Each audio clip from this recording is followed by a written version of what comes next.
Hello, everybody, and welcome to season 3 of At the Picnics. And it's an absolute pleasure to be back. And again, with me, my co-host Danny Walker. Good to see you, Danny. And I didn't know whether we were going to be back, Danny, but in all honesty, so many people I've spoken to and seen around have said, "Are you guys doing the show again this year? We love it." Oh, well, there you go. That's always positive. Thanks, That's always everyone. positive. Or they're Hope pissing in our everyone's pocket. had a nice off season. We've had a few of Yes. our riders heading to New South Wales to have a kick around, and of course we kick off this week with the Corinthian. And I know there's quite a few horses that have had trials leading into this to get them prepared if they haven't already been racing. So back in I full swing with a hot field. I was up at Lockhart last week, and interesting track, and I've kicked one off the You learned bucket to list.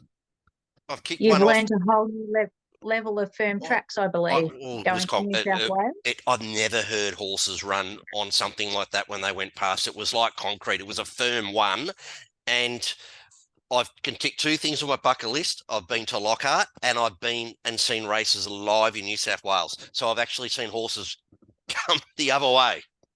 So that Yep, was that's it a was good good. experience. And we'll say congratulations to Henry Jaggard, who came second in the Lockhart Cup.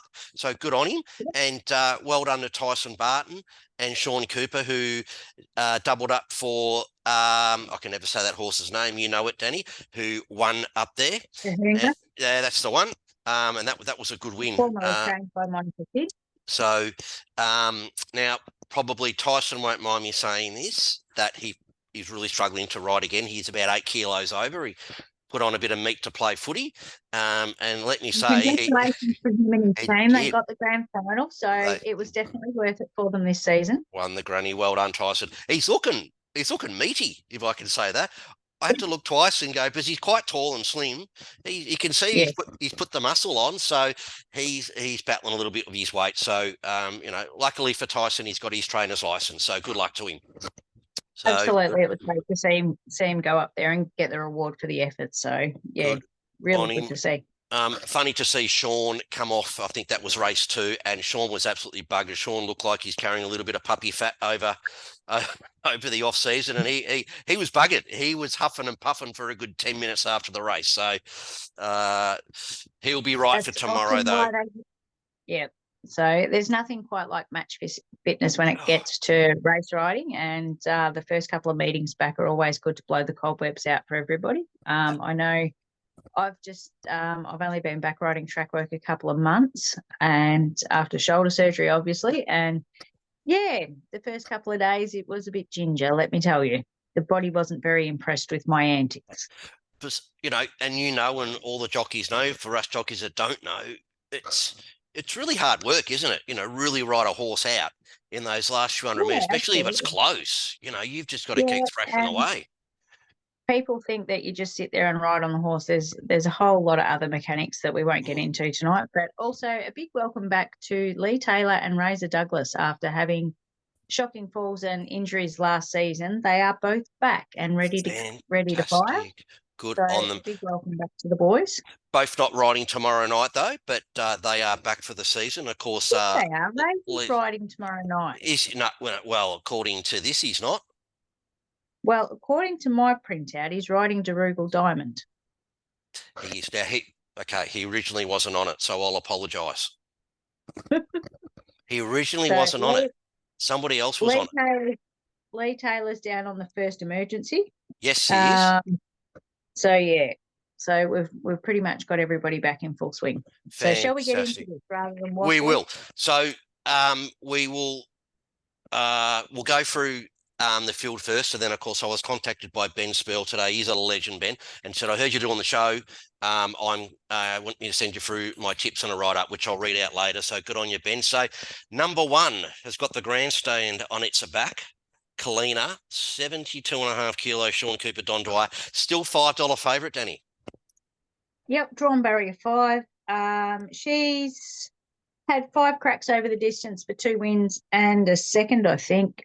She's never seen Cranbourne before, but a lot of these horses haven't. So she's earned the weight, unfortunately for her. She's only a little thing, and she has had a terrific record last year. So, yeah, I'm sceptical with the weight, but she'll still be in it for a long way. She's Absolutely. just as Absolutely. gutsy and as tough as they come. And Don, we know how good a trainer Don is, and he's always got his horses primed for these sorts of occasions. So she'll run a huge race. Fantastic. Number 2, Dr. Koto, Caitlin King's on it. Gillahan, $9 chance, Barrier 12. Last 2 starts hasn't showed much, but we know that Dr. Koto always seems to do very well at the picnics.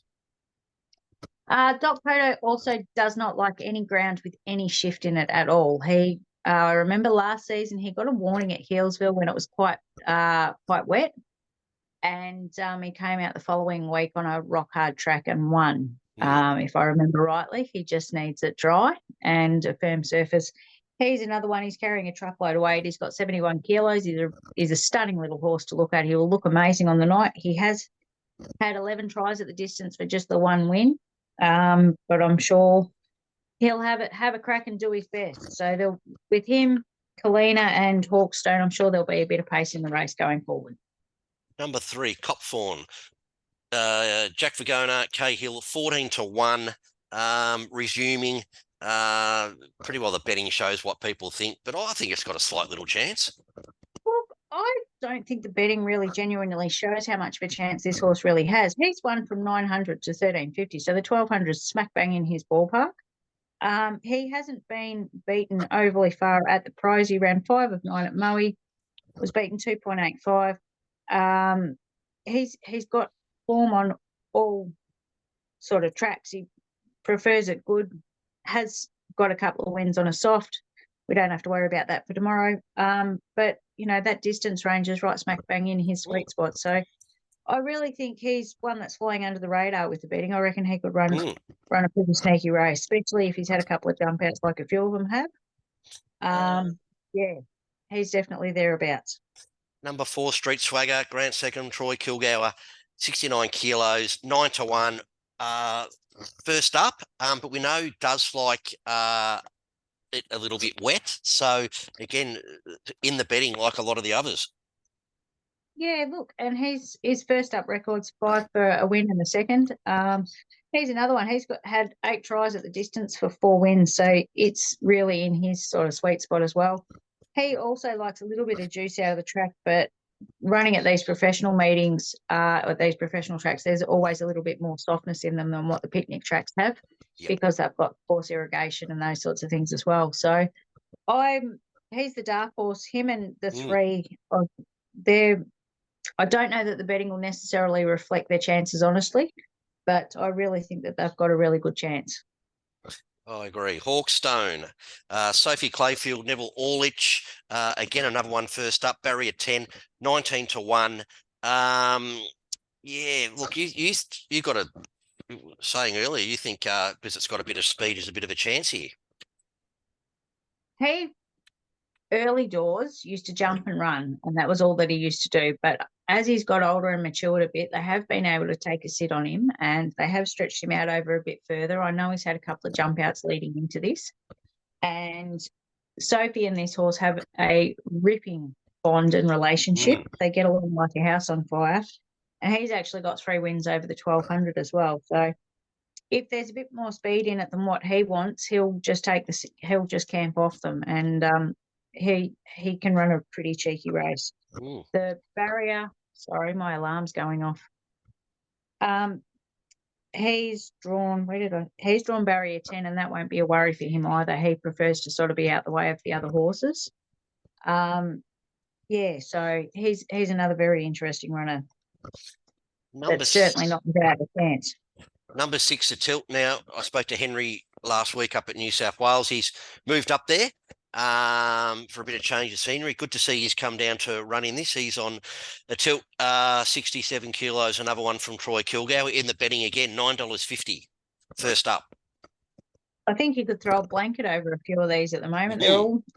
There's half a dozen of them that are in with really solid chances. So splitting them, it's going to be an interesting race.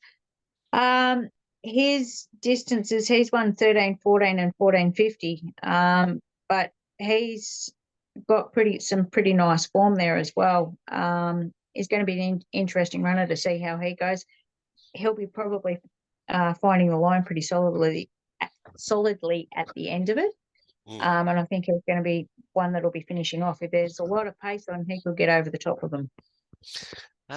Number 7, Popeye the Sailor. This is where I got confused before, Danny. Sorry, because I thought with Christine Boyd having it, I thought but I've noticed that she's got 2 in.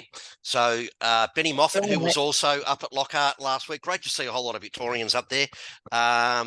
16 to 1. We know Popeye likes it a little bit longer, but a bit of a favourite with the crowd, Popeye the Sailor. With a name like that, how could he not be? Exactly.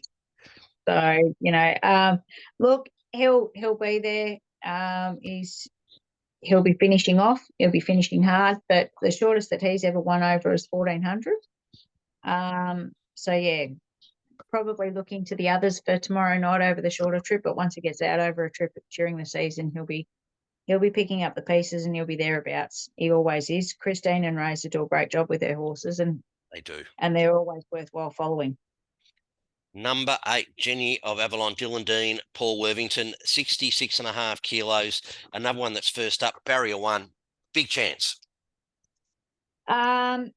Yeah, it has won over 1200 earlier in its career. And most of its wins have come over 1500 or further. It's won twice over the 16 and once over the 1500. So it's another one that I think could be finishing really hard. If there is a lot of speed in it, it could be one that could get over the top as well. Dylan really likes this horse. He's got a lot of time for it. And so it's going to be another interesting runner on the night. Number 9, probably the most interesting runner, Danny. Belinda McDonald, your horse. Depends on if you're biased or not. 65.5 kilos, $8.50. Barrier 13, not the most ideal barrier for you. What is her chances? She's had a bit of an interrupted prep. She's coming back she went over the fence after she raced at Deniliquin. So she's been had a few little kinks to iron out, but I'm pretty happy with how she's come about. I would have liked to have had a couple of trials under her belt rather than just the one, but here we are. So, she's looking well. Whatever she does, she'll improve on as she gets fitter, but I think she could run a pretty cheeky race. Barrier 13. Look, Cranbourne, you've got a nice long straight to get organised and all of those sorts of things. So it probably doesn't concern me as much as what it might concern others. So yeah, I'm going into it with being happy with my horse, and I think she'll run a good race. Good on you. Good luck to you, Danny. And number 10, Darugal Diamond, Raymond Douglas, Christine Boyd again. 16s, another one that's first up.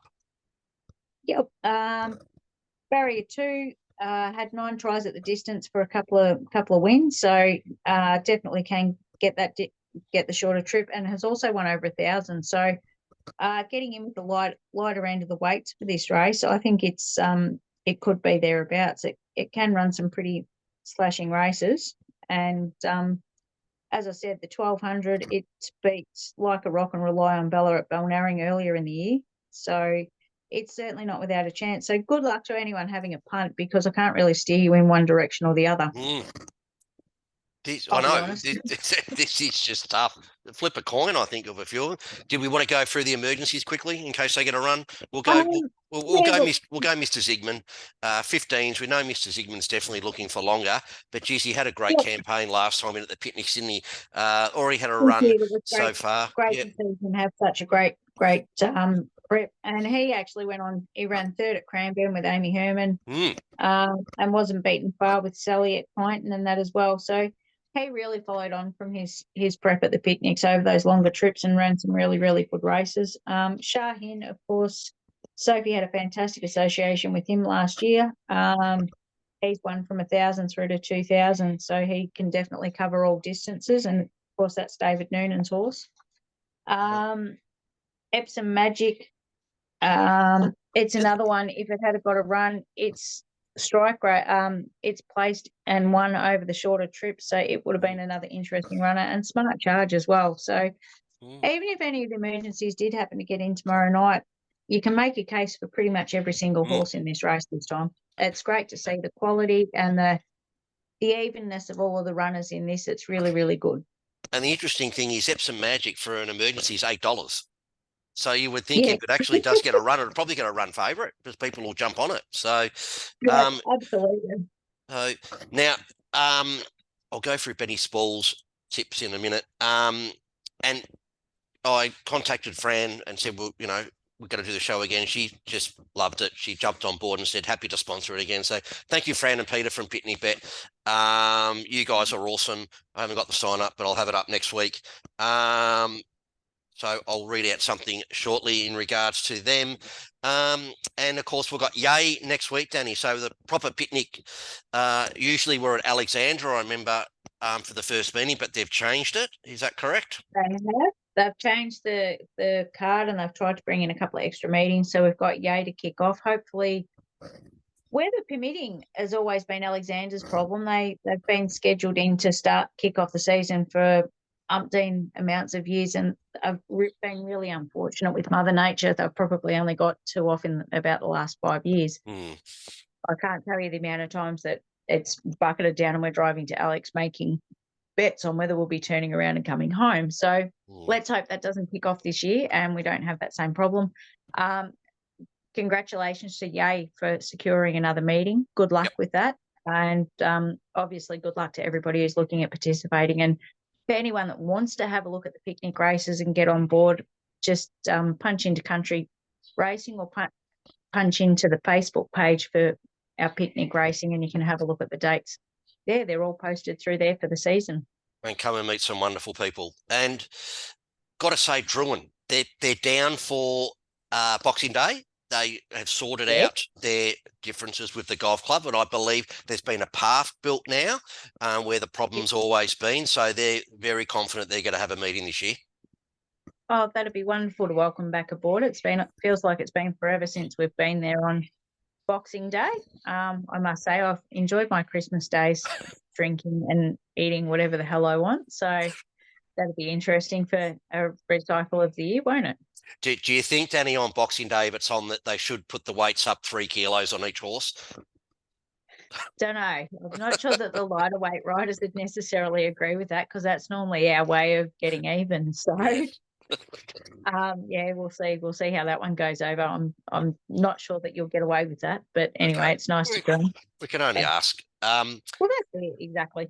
Okay, so I'll just read out what Ben sent me again. Thank you so much, Ben. Very, very kind of you to do this. And he has said, he's gone, it's almost impossible. Nothing would surprise. He has gone, very hard race to line up, as the market would suggest, with a $5.50 favourite, who I'm happy to oppose given Kalina's big weight and at 1,200 metres. There are knocks on a number of gallopers who are first up or questionable at the trip, but I thought a tilt could map to get the run behind the speed. Kalina, Dr. Kodo and Hawkstone will all be looking for forward spots, and at $9 he might be the one camping behind and strongest late. His 2 recent jump-out efforts are the concern. Stablemate Street Swagger might be better on heavy ground, but 1,200 metres is his hitting zone and also draws for the right run. Dr. Kodo can give you a sight. It can work across and doesn't overdo things. And Darugal Diamond on the lightweight could also show up. And his numbers then are 6, 4, 2 and 10. There you go. And he won't be calling the race. He said, I asked him and he won't be calling the race. He's got duties for racing.com in the studio. So good on you, Ben. He's going all right, isn't he? They love him at racing.com. Well, the other thing with that is he'll be able to give everybody out there a pretty good guide on a lot of these horses because he's seen most of them through the season as well. So it'd be interesting to get his thoughts as the horses parade tomorrow night. Exactly. Now, we've got a special guest joining us this season, Danny, and he's been sitting there very, very quietly, and I'm going to bring him across. You've threatened to tell me that oh my goodness, where on earth have you found your new friend? He was homeless. So this is Kermit. I have no idea why. He's got to give us his tips and all that for the season. He's so here's your kiss of death tipster. Yes, kiss of death. He is a kiss of death. So he's a bit quiet today. I think he's a bit shy coming on first. So he hasn't given me his tip for this week. So, but as he says, he wants everyone to gamble responsibly. So good on you, Kermit. Thanks for dropping in, mate. Appreciate it. Is that better than Chris Hemsworth? I'm not sure. there's a story to Kermit, and if you want to come up and ask me and you see me, I'm happy to tell you. Danny knows the story. It's quite hilarious. All I can say is typical of you, poor Marita. It would have been embarrassing to see her watching me run across the road. Yes. So we have to do this a picnic bet now. So if you're going to have a bet, please gamble responsibly. And what are you prepared to lose today? Set a deposit limit. For free and confidential support, call 1-800-858-858 or visit gamblinghelponline.org.au. Thank you, Danny. We'll be back next Thursday night. We've got a whole lot of guests lined up. I've been out there. You know what I do. Talk people's ears off. Yeah, yes, chewing people's ears off to for get them anyone on. out there that if there's anything that you guys would like us to delve into, or absolutely anyone that you might like us to try and hunt up for an interview or something, let us know. We'll see what we can do. I'm not promising anything, but you never know what we might chase up. We could. I'm trying to get probably one of the biggest ones we've had next week. So he did say earlier that he'd come on the show. It'd be perfect to get him next week before the first meeting. If not, he will come on at a later date. I have got no doubt about that. So just remember, when we do this show for you. So yeah, as Danny said, if there's anything you want us to talk about, please, we'll do it for you. All right. Good luck tomorrow, Danny. Anyway. I'll be there. I'll be there to say hi to everyone. Everyone's well. Have a great night. Good luck to everybody riding and participating. And welcome back to the picnic season. The picnic's awesome. Been looking forward to it. All right. Goodbye, everyone. We'll see you tomorrow night. Bye. See ya. Bye.